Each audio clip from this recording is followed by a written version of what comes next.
Alright guys, I just want to share with you guys my new idea. I came up with this thing a couple days ago. I've been using this at the gym, and I'm quite happy with the versatility and what it can potentially accomplish. Basically what it is right here. You can see here you have a 12-inch piece of pipe, 1.5 inch in diameter. Here's a concrete grip, and I'll show you how to build this thing for about $6 in 8 hours. You can get one. This measures about 4 inches. So the one thing that I came up with for this was primarily as a block weight challenge bell.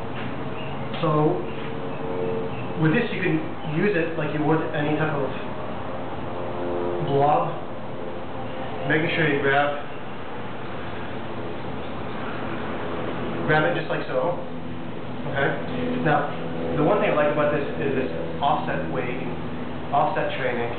So when you stack the weights, rather than having them just under like so and lifting up like this, you're actually offsetting it. So once again, you have basically a blob with an offset handle, and then you attach the weights.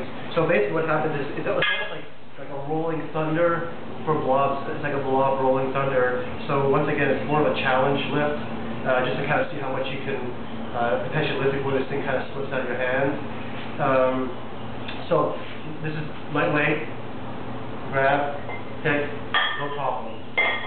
So you can keep adding the weights. Once again, it gets a little bit harder, as you can see. Then when I try to add this extra weight here, this thing's gonna try to slip out of my hand. It's gonna try falling that way.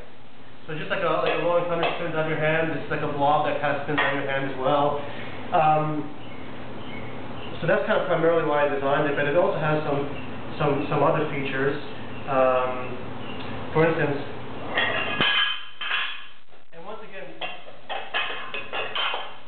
I choose not to put a collar when I'm doing this lift with this particular device, and I'll tell you why. Because when you're lifting it, as it's sliding out of your hand, the weights are going to cause more of a fulcrum point, or so not a fulcrum, but a lever. So it'll actually make it even harder. But if you kind of put a collar on here, you're kind of making it a little bit easier. But as it goes and it slips out, and it just makes it that much more difficult. Anyway, real quick, the other thing that's great about this device, you can add a weight like so, and you can do kind of curls with it. Try to use mostly the fingertips up. Like so.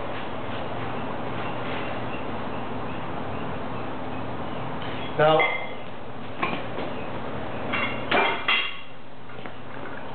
this is basically the same thing, but I actually like, this is just a square block.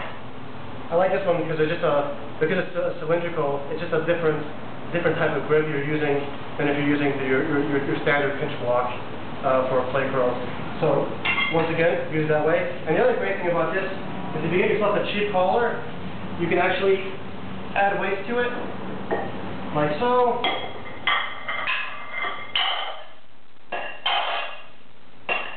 I don't know, whatever. Put it on the thing.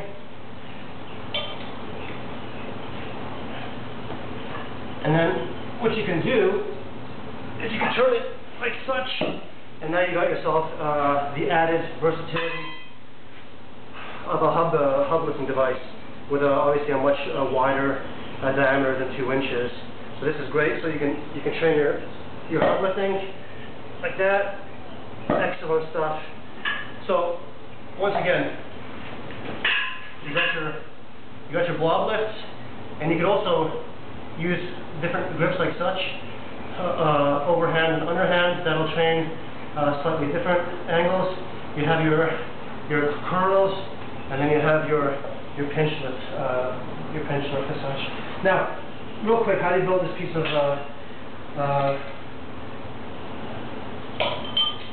ingenuity? Well, easy.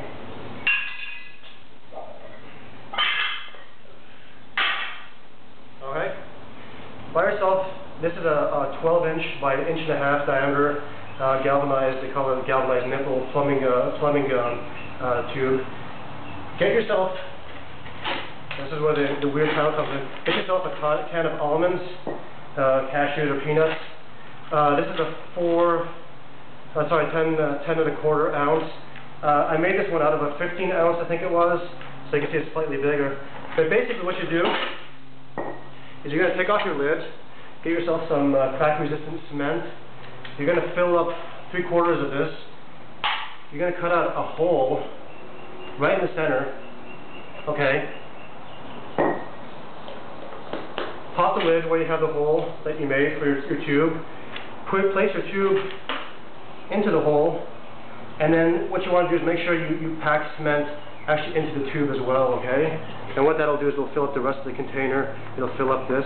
And just to give you an idea, this particular one here weighs just about 8 pounds, okay? So it's an 8-pound implement, and then as you add the weights, depending on what you're doing, then you can just go from there. So once again, I'm pretty happy with this thing because, once again, cheap, it's versatile, you can use it with 3 or 4 different exercises.